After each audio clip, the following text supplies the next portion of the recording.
Here's the funny thing. So we talk about pretty privilege for men, and when I think about privilege, I think about like the target you want. So generally, when a young lady comes in, she's going to get any dance, all dances, whatever. Of course, right? if she's pretty enough, she'll get any dance she wants And generally, from any guy. you get the world champion going, ooh, whatever. Yeah, who's that person? Yeah, like I could show her, like I could open up the world of Tango for her, blah blah blah. Guaranteed, yes. But when you have pretty privilege for men, do you get the top lady dancers? Man, like when you wear the tux and like Derek just wore a shirt, it's like you look so much better. It was just kind of funny. Like it was almost like she wasn't even talking about our dancing or anything. It was almost like my tux outshined your shirt. Yeah. So it's kind of like, but in that, like, what do you prefer people wear what attracts you to dance with them? All right, we are back, and we're going to talk about a pretty a tough topic, and this one has to do with privilege. It's probably not what you think, but it has to do with pretty privilege. And we know that pretty privilege obviously exists in our society. It's a thing. And privilege in itself, as we know, exists, but it's kind of one of those things that when you have privilege, you're invisible to your own privilege. You don't even know you have it. And so I wonder how far pretty privilege goes in Tango, because obviously, and people aren't blind and people aren't stupid. Like when you go to a Malanga, you go to a social event, there's going to be a good chance that pretty women are going to be snatched up pretty quickly. It's like not a surprise there. But I wonder if it works both ways, right? Does it work, like, does pretty privilege work for men? Like pretty handsome? Well, definitely, man. I Does mean, it? to an extent, just like pretty privilege for a woman, everyone's going to get their first Tonda. Yeah. It's You get your trial period. Yeah, you get your trial period. But like, here's the thing. It's like, of course, if it's going to be terrible, I'm like, ugh. She doesn't look good enough for me to. She doesn't look that good for me to like suffer. Yeah, but and I think the ladies are gonna see the same thing. Like, oh, he's tall. I mean, you take any tall guy, because I hate to say this, Eric, most men in Tango are kind of short. They are, yeah. We have lower center of gravity and. Yeah, but I'm just saying. But the thing is, also because women are wearing heels, so it's like. No, but it also appears that way because that men are shorter. But yeah, I would say that there aren't a lot of tall men in Tango. Yeah, but like you take the one or two 6 foot plus guys, you throw them in there. Doesn't matter how bad they are. It's like they're all gonna get their first shot. But the thing is, I find like a lot of women don't enjoy dancing with super tall guys. Like in this case, it's actually the one time in society where being tall actually doesn't have the great advantage. I disagree with that. Yeah, because they have to reach up. They don't know how to embrace it. The embrace feels weird. Yeah, I've talked to many people like that. Yeah, I get that it's weird, but I think a lot of the times it's only weird because the guy, like, he bends over. He compromises his structure to because of this idea of chest to chest connection. Like I have this friend. He's a super nice guy, super tall, really good looking, super fit, right? Yeah. But he dances like crap. He dances like crap, not because he doesn't know what he's doing. It's because he compromises his structure. Because like a girl, like he's probably like what 6'2", 6'3", what I don't know how tall he is, but he's pretty tall. He's a tall guy. Yeah. But he dances with someone who's 5'8" with heels on. He's doing this, and he's dancing with so basically the 5'8" with heels on, they're gonna be close to a similar height. Okay, well maybe 5'6". 5'3" and they have heels on. Okay, but whatever it is. He is curled over her, so she's just carrying all that weight like this, And that's like, if you're tall, just stand up straight, No one wants, no guy likes a woman throwing her weight on them. No woman likes a man throwing their weight on her, and it's even worse because of the mass difference. So, to me, it's a travesty. it's a tragedy. When I look at it, I'm like, sad. But regardless, I do think that even though it's kind of awkward, I think they'll naturally give him a first shot. Really? Yeah. I've seen. I don't know. That varies from people that I talk to. I just find it's very much different, but Well, maybe. I think it's also what options you have. Like, okay, if you're a popular person and like you are dancing with like world champions and everything, yeah, who cares about the tall guy, right? But if you're like an average Jane dancer, tall guy looks good. You know, if you don't you know, if if she only might get like 1 or 2 tonnas with like the top 5%, and the rest are just average dancers, she's gonna look at that tall guy and go, wow, he's juicy. That's just like me. I might be wrong. This is what I'm seeing, because I see a lot of it. Like, I spend a lot of time with average dancers. I see. Interesting. I don't know how to relate in that situation, so it's very far off. I would say for me, I always thought that in going into tango when I first started that, oh, you know, just like being tall has a huge advantage. You just have longer stride, you have a longer step, and these kind of things looks nicer aesthetically.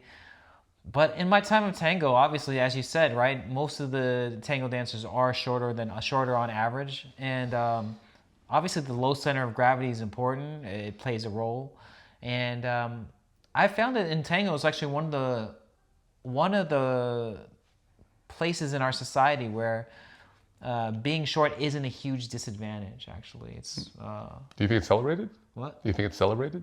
It's accelerated? No, do you think it's celebrated? Like, people gonna go, oh, he's got a low center of gravity, I'm gonna go for that guy. I wouldn't go that far, right? I wouldn't go that far because still, you know, there are some women that they try to find men equivalent to their height or taller, especially if they're thinking about partnering or competing. That can matter. Yeah. So I think there are still some disadvantages, but it's not as drastic as, you know, when you just, you know, walk outside on the street and you're scrolling through your Instagram reels and social media, and you just see all these street interviews like, I want my guy to be 6 foot tall, and it's just like, Jesus. Yeah. It's like, but no, I do think that it still exists, and you know, like, when you take the average person, they're still gonna like. I still think they're going to go for it. I think pretty privilege exists for men. And especially, I think it goes a little further too, where it's like, do you dress well? You know what? I think dressing well actually helps a lot. I'm not saying it's going to eclipse someone who has way better dance skills. Yeah, no, it does play a factor. I have a friend that dresses really well, and in comparison, I'm like, man, like, what am I supposed to do here? And I talk to some female friends, and they're just like, yeah, it makes a difference. I'm like, oh, okay, interesting. I always used to be like, it shouldn't matter how I dress. It should be about who I am as a person. It should be how my It's all about my heart. Yeah, it's my heart, right? So this is all superficial, like, just, you know, anyone can buy clothing, right? Yeah, but you know, who you are underneath is your personality. It's your style of dancing. It's your skill as a dancer. Yes. These clothes are just something you can buy off the market. Yeah, well, but me liking to dance with a 20-year-old girl is very superficial. You know? It should really just matter, like, about her heart and her skills, right? Yeah. You know, I mean, It's true. Well, we are men at the end of the day. They're just ladies at the end of the day. Yeah, it's true. It's true. I'm just saying. Very valid. I'm just saying it's part of the package. Yeah. You know, smelling nice. I know a lot of people.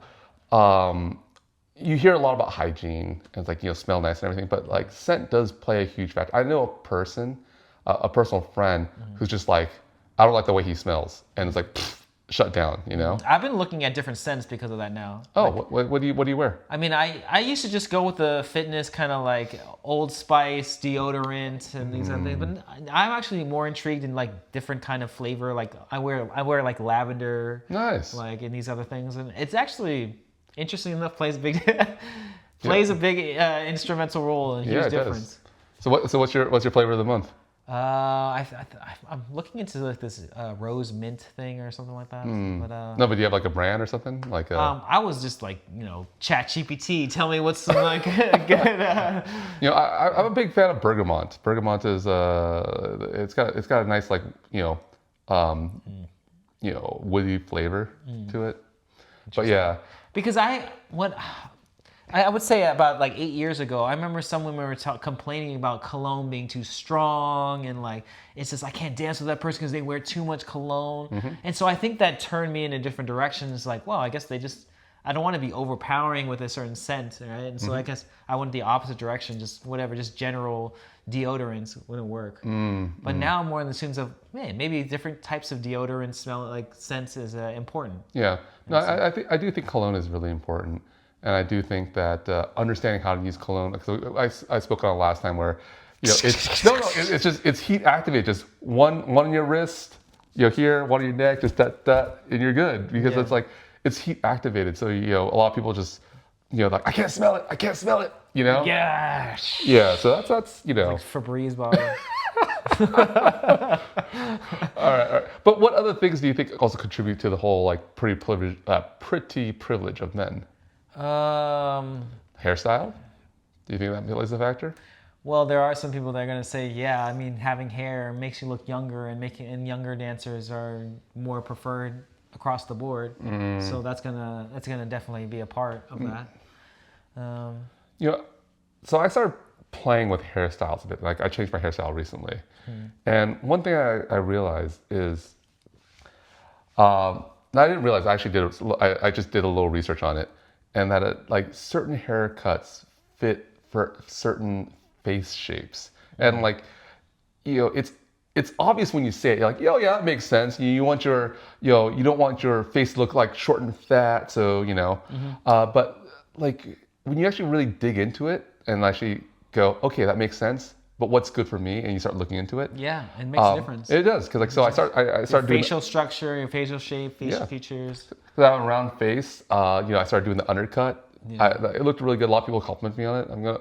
I might try the pompadour next to make to give a little like height to my hair. So that's what works well with my facial structure. Really? Yeah. Pompadour? Yeah, those kind of things. Oh. Yeah. I've never seen you have a pompadour. Yeah, I haven't gone that far. So All right, hey, how many likes will it take to have Derek do a pompadour? Like, that seems like a lot of maintenance, man. I don't know. I'm a low maintenance kind of person. So. You can do a faux hawk. Faux hawk, yeah. Well, I went with faux hawk many in college. So kind of bring it back. I'm going to look even younger, and as we speak. All right. So, but here's the funny thing. So we talk about pretty privilege for men, and when I think about privilege, I think about like the target you want. So generally, when a young lady comes in, she's going to get any dance, all dances, whatever. Of course, right? If she's pretty enough, she'll get any dance she wants. And generally, you get the world champion going, ooh, whatever. Yeah, who's that person? Yeah, like I could show her, like I could open up the world of Tango for her, blah blah blah. Guaranteed, yes. But when you have pretty privilege for men, do you get the top lady dancers? I'm not sure about that. I think they're more skill oriented. Anything. I agree. I don't think so. I think pretty privilege, female pretty privilege is different from male pretty privilege and what you get. And I think you get more doors opening when men have pretty privilege or handsome privilege, what do you want to call it? Handsome privilege, yeah. I think you have more doors opening for you, but it's not necessarily the things that men want. Like if you have handsome privilege, are you going to get that 20-year-old that everyone's gunning for? No, because she's probably gonna find, unless you're a world champion or something like that, maybe not. Well, the thing is, with more experienced dancers, they already have a well-established dance card when they go to any event. That's true. But they always have a space open. One space open for the traveling maestro or that person who just catches their eye and goes, I'm going to break all the rules for that one person. I don't know. That's rare, but I can see that. Hey, I broke all the rules for this one person last weekend. I did multi-tanda. Oh my gosh. No, I did break a lot of rules, but Well, you're not a woman. We're talking about women here. That's true. But what is, I think it matters, right? But ultimately, what a woman wants, my opinion. You're actually gonna go there. You're gonna explain what a woman wants. No, hey, I'll mansplain. I'll mansplain. No, but seriously, it's like they want someone who has skills. I mean, can you not? Can any lady deny that? Like, do you want skills or do you want a good looking? Like, do you want an average? Competence. Like, do you want an average looking guy with amazing skills, or do you want a good looking guy with average skills? And I'm willing to bet 9 out of 10 that they'll take an average looking guy as long as he doesn't smell bad with great skills. Amazing skills. Yeah. And I think what we value are like biologically in human nature, two totally different things. And that's why our privilege set is different, and what we appeal to are different, and who we appeal to are different. Well, here's the question: is it really skills or is it reputation? Because I see that happen a lot. Like, you want to dance with that guy because so and so danced with that guy as well, and then. Oh, Derek is bringing out the laws of power. Laws of power say reputation. Yeah. That's not like, we go Machiavellian about this. It's all about power and reputation. Yeah. But in a sense, skills are a part of power and reputation, right? Not necessarily. No, I'm just saying, like, it's a way to like obtain power and reputation. Sure. Now, if you're like a festival organizer and like, load with a lot of cash and bring people from all over the world, different type of power and reputation. But can you be a crappy dancer, be an amazing organizer, and have a lot of money to throw around to bring like maestros from all over the world and be well connected? Of course. That happens all the time. That person would have, I don't know, would you call it power privilege? I mean, once you have power, you have your privilege, right? You have organizer privilege, yes. Yeah. You scratch my back, I'll scratch your kind of thing. Yeah. That's why you see, for example, like when you see marathons and festivals, who do they hire? They hire other organizers so they can help promote their event, and so they can cross promote and they can bring their crowd. And so most of the time it's not necessarily about the skill, it's about the reputation. I see where you're going, and I like where you're going, and I'm going to agree with it. Yeah. So, should men just forget about the cologne and just work on their reputation? Or do they need to at least do the marginal minimal so that they don't have a bad reputation to begin with, and then stack up their resources, stack up their wins? Yeah. I mean, what do you advise the guys? Should they worry about their dress and their look and this is all the things that ladies want, but what they really want is power and reputation? Dang, that's a tough call. I'm going to say yes. That's a tough call. I'm going to say yes. You know what? Working your skills, working your resources. At the end of the day, if that girl doesn't like it, there's another one who will. Oh, God. That's the meta strategy. Oh, I'm terrible. Oh, man. But, I think it's a tough situation, and I do empathize because I think it plays a significant role for women, especially if you don't fall in the pretty privileged category, and you're a great dancer and you worked on your skills and you have all this experience, but you lose out to the young, pretty hotshot new person. Yep. Short skirt wins all the time. Yeah, that's rough, right? It's So, what can they do? Is there any recourse? Is there like hey, Derek, I'm a skilled follower. How do I get a dance with you when the new hot thing just walked in? Like, do you reserve any for that person? Do you have a loyalty punch card? No, I have a loyalty punch card. I mean, I'm just like, hey, I know I talked a lot of crap on charity dances, but I always go back, there's a difference between charity and loyalty, and I'm very loyal to. You're a big person on loyalty. Yeah. And I try to, I always try to give back to those who gave to me. So maybe that's the thing. It's like, if you know you're outgunned, maybe you have to go a different path and go with the loyalty side. Yeah. Here's the thing. I think that you can become a big fish in a small pond. So maybe you just find a different pond. Yeah, that's a possibility. But does that mean are you talking about moving to another city, or are you talking about just going to a different malanga, or what do you possibly mean? All of those, yes, right? I mean, You know, Take your average follower here in LA would be a big fish in like Nashville. Yeah, exactly. Seriously. You know what I think? Like they would be like the most sought after, and here they're just like Yeah, but this is what I think, and this is something I'm struggling with also, is that we are victims to first impressions. And what I mean is, we remember who people are, how we first met them, and we kind of have them fit into a certain mold, you know? And it's kind of like, oh, that she's the nice one. Oh, he's the nice one. Oh, they're not that good, but they're nice, you know? Yeah. Or whatever. So we kind of subscribe people to that mold already. And the minute they try to break out of that mold, we're like, no, go back in that mold, you know? like, Derek, you're not a funny guy. Like, be serious, you know? And that's the thing. It's like, don't try to be like that person. You know, he's the funny guy. You know,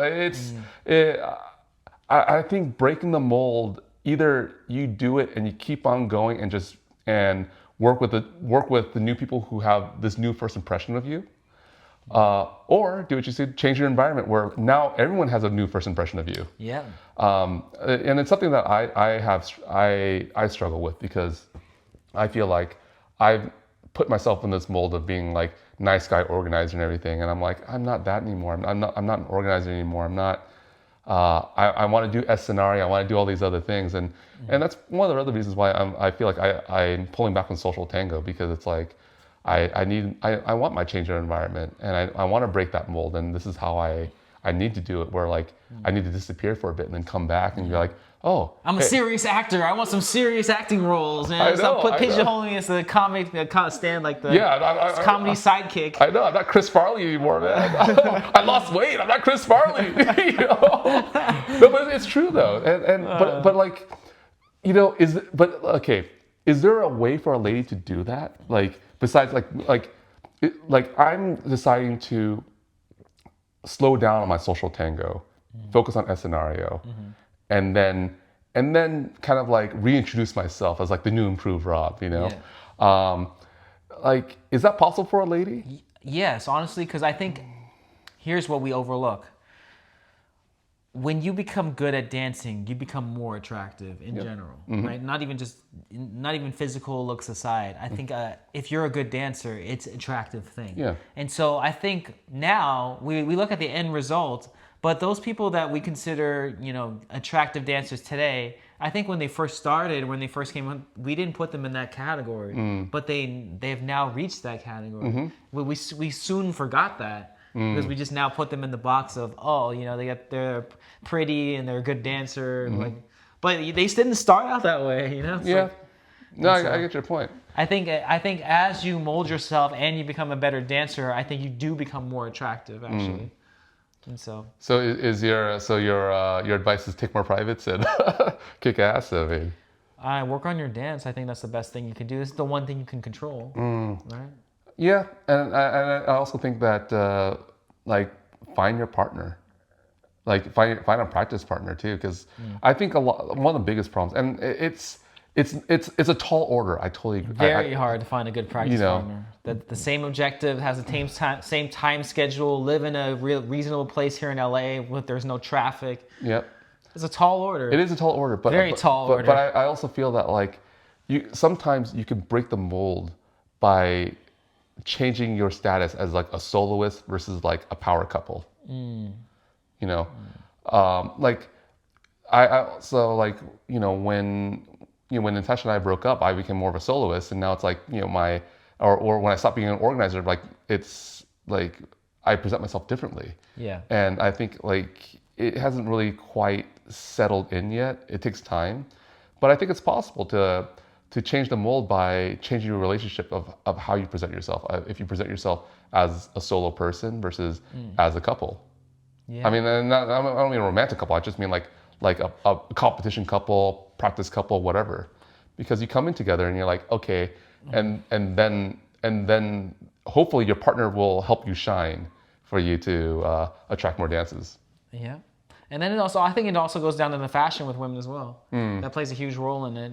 Even though, you know, a lot of people don't want to, like, I want to wear the things I want to wear. I want to be, you know, wear pants and wear, like, you know, sneakers. And That's fine. Like, but I think it does enhance when you start to. It's the same way as like when women say to us, like when you dress up, you look so much nicer and blah blah. Blah. I think I think it plays a role. Yeah, definitely. I got a lot of compliments. They're like, you one of my friends came up to me. It's like, man, like when you wore the tux and like Derek just wore a shirt, it's like you look so much better. Like it was just kind of funny. We're like it's almost like she wasn't even talking about our dancing or anything. Yeah. It was almost like my tux outshined your shirt. Yeah.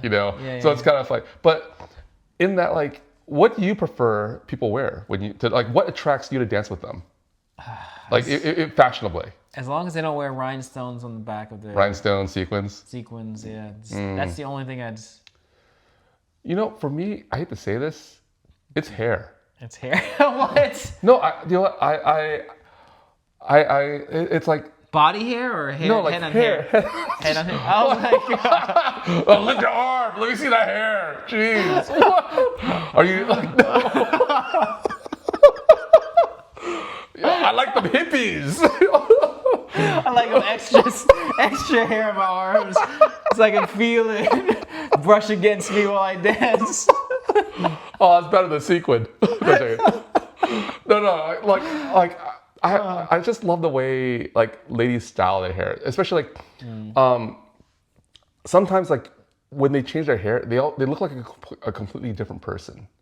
And sometimes I'm like, wait, that's Jane. Like, wow, what happened to her? That's true. That is very So true. like, hair to me is a big thing, just because like I think it says a lot.